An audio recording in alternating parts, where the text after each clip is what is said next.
What's up, bros and hoes, whatever floats your goat? It's Relentless here, bringing you yet another Division build video. But before we hop into that video, I want to wish everybody a happy Father's Day out there. If you are a dad, kudos to you. Happy Father's Day goes out to all the dads out there.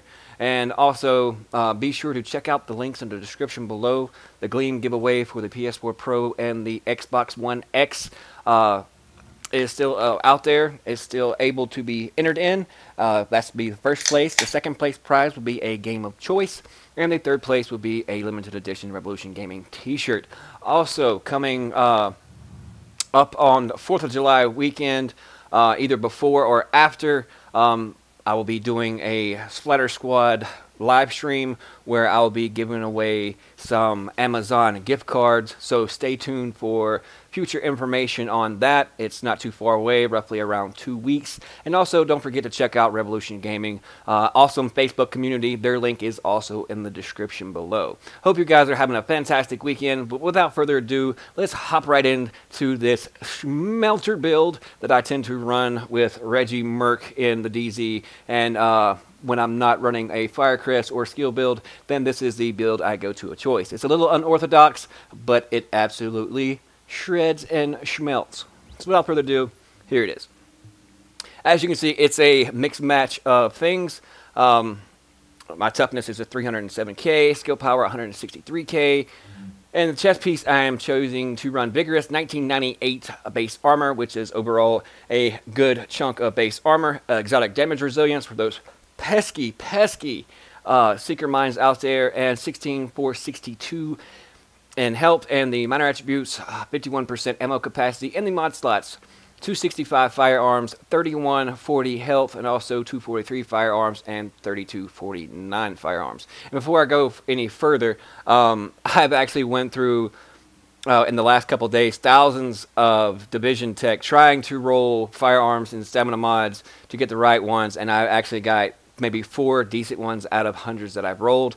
So I prefer the firearms mod in the first slot to be exactly like the one, well, the first one to have a duplicate of it in the second one, so that way it makes this build even more potent. But if you have better mods, then therefore your stats are going to be even a little bit higher. And by no means this is not a skill haste build whatsoever. I have no skill haste whatsoever on this one because I've run with a dedicated healer in my group. But as you can see, I have significant enough skill power to get a good heal while PvPing.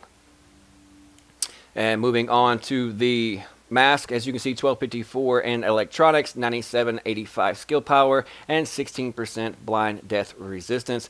And in the mod slot, I have 254 firearms and 2871 in health, because I prefer health over actual stamina, because that seems to be the way it goes.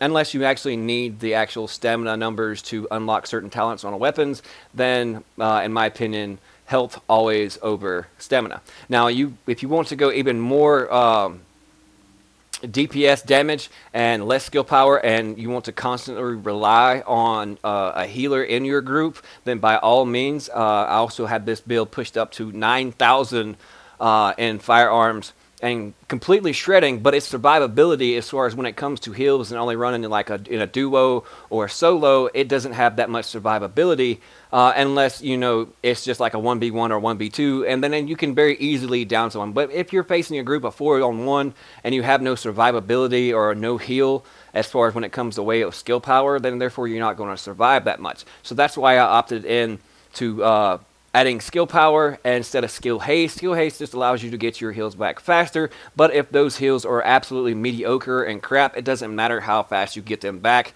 They're not going to really do you much good because you're going to get melted. Moving on to the knee pads. As you can see, they are Lone Star knee pads. Good armor roll on them.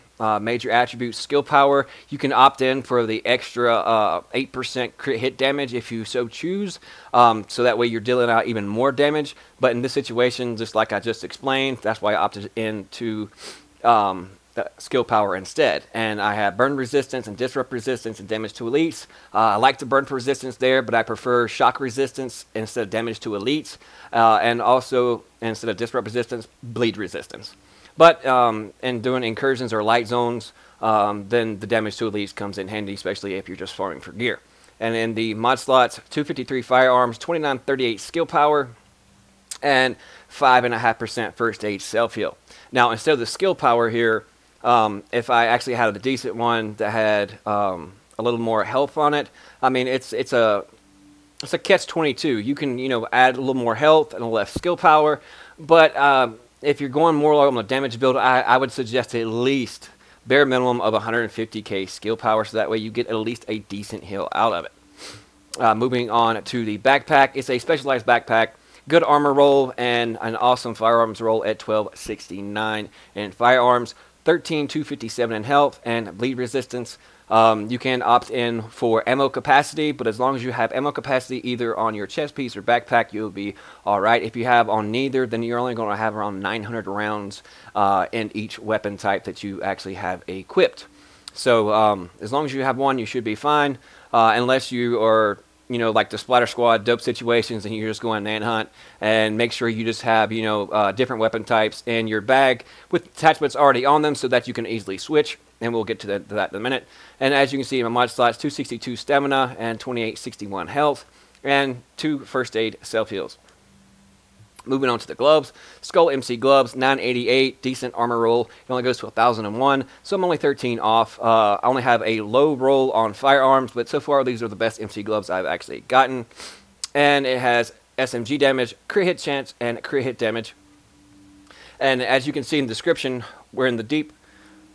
With the Skull MC, the most dangerous outlaw biker, yada yada yada. So basically, the Skull MC gloves, you get a damage boost. Damage is increased by 16% when no set bonuses are active. So as long as you don't have like 2 alpha or 2 of the same gear type, then you're going to get that 16% damage increase. So that's why you see just the accumulation of different gear pieces here. These are pretty much the best ones of that particular gear set that I have, and it works in well with the MC gloves because none of them match. Now, if I had 2 tacticians or 2 lone stars or 2 alphas, then that 16% bonus damage would not apply. So keep that in mind if you're running MC gloves. Now you can also have, I have a tenacious mask, as you can see, that I could run if I wanted to, but when it comes to medkits, you have to have pretty much combat medic on or battle buddy. Pretty much, and medkits are just good when it comes to healing your teammates for that 40%. But as far as popping them yourself, it's not going to really, I found that it's not going to do that good.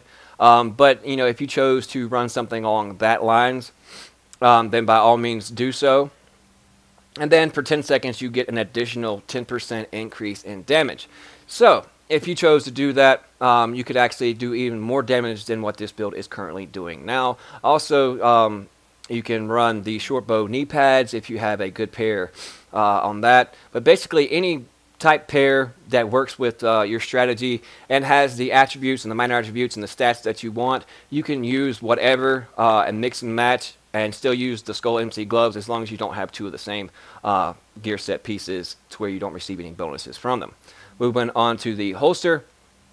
Now I'm running the Alpha Bridge holster here just because it has great main stats across the board. 942 armor. As you can see here, I could opt in to run these and be 990 armor with health, but as you can see the stats drop a little bit, so having just that extra bit of armor there doesn't necessarily matter. But I have 1267 in firearms, 1267 in stamina, and 1266 in electronics. Now, instead of the major attributes down there, if you didn't want that 7,890 in health, roughly, as what I have there, and that would put you around 299 to 300k toughness, and go for the crit hit chance if you wanted to, then by all means do so. But in this situation, I am running Pulse, so therefore I opted in for the extra health. And the mod slot, 5.5% first aid self heal. I do have 6% first aid self heals, but for some reason I can't find them on all 4 characters. And since I have a plethora of so much gear, I cannot find them. So therefore I just plugged in and just went ahead and bought these 5.5% and just stuck them in there for aesthetic reasons. Now let's go on to the weapons. Lightweight M4, 23.3k base damage with brutal, responsive, and fierce. Magazine size, crit hit damage, crit hit chance, and the large optics, crit hit chance, headshot damage, and accuracy. Large muzzle, 17% crit hit damage, stability, and crit hit chance. And the underbarrel, crit hit damage, optimal range, and stability. I wish I could find actually a better underbarrel attachment currently, but this will have to do for now. It still hits hard. It hits like a ton of bricks. And moving on to the MP5 ST, 22K damage with responsive, deadly, and vicious, with magazine size, crit hit chance, rate of fire, a large optics, crit hit chance, headshot damage, crit hit damage, and then small muzzle, crit hit damage, crit hit chance, headshot damage, and increased threat. And the underbarrel, crit hit damage, stability, and optimal range. Now, another secondary, I have the Black Market Sausage, 120K with brutal, responsive, and competent. I have, SMG 9 if I want to choose that, and then I also have this other Navy MP5 here with deadly, hurried, and adept if I wanted to go that route. Or I can switch to Blacan here with 24.7K base damage with deadly, competent, and of course the Pecan talent. Now let's go on to my stats.